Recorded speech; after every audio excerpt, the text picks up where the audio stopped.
네, 어제 구치소에서 보석으로 풀려난 이명박 전 대통령은 자택에서 가족들과 함께 첫날 밤을 보냈습니다. 자택 앞은 경찰 등이 외부인 출입을 통제하고 있어서 평소와 다를 바 없이 한산한 모습입니다. 네, 이 시각 이 전 대통령 자택 앞 상황 어떤지 취재기자 연결해서 알아보도록 하겠습니다. 김대겸 기자.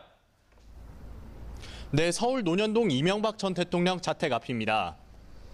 네, 이 전 대통령이 석방 뒤 자택에서 첫날 밤을 보냈는데 지금 주변 상황 어떻습니까?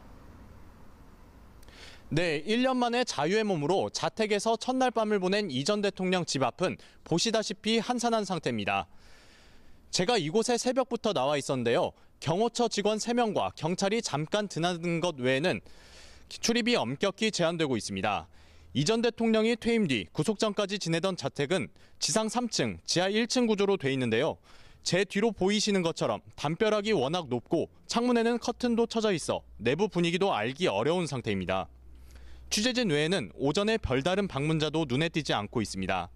서울 강남경찰서는 혹시 모를 상황을 대비해 추가로 의경 한 개 소대를 편성해 주변 경비를 강화한 상태입니다. 아침 8시쯤에는 아들 이시영 씨가 탄 것으로 추정되는 차량이 집을 나서는 모습이 포착됐는데 이후 차량이나 사람의 출입은 전혀 없습니다.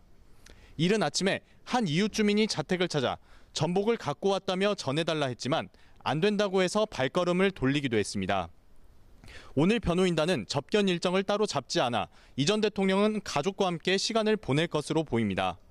어제 서울 동부구치소 앞에는 이재호 자유한국당 상임 고문과 맹영규 전 행자부 장관, 이동관 전 청와대 홍보수석 등이 마중을 나왔는데요.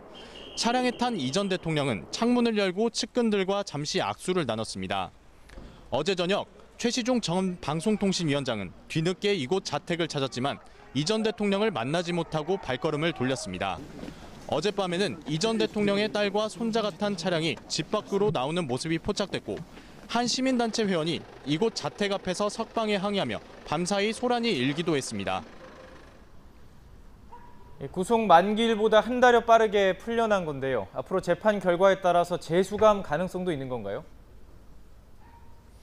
네, 항소심 재판부는 어제 보석을 허가하면서 다음 달 8일 구속 만기로 석방되면 이 전 대통령이 오히려 불구속 상태로 자유로운 상태가 돼 주거 제한이나 접촉 제한 등을 할 수 없는 점을 언급했습니다. 한 달 뒤쯤 어차피 석방이 불가피한 상황에서 엄격한 제한을 두는 좀 더 실리적인 선택을 한 것으로 보입니다.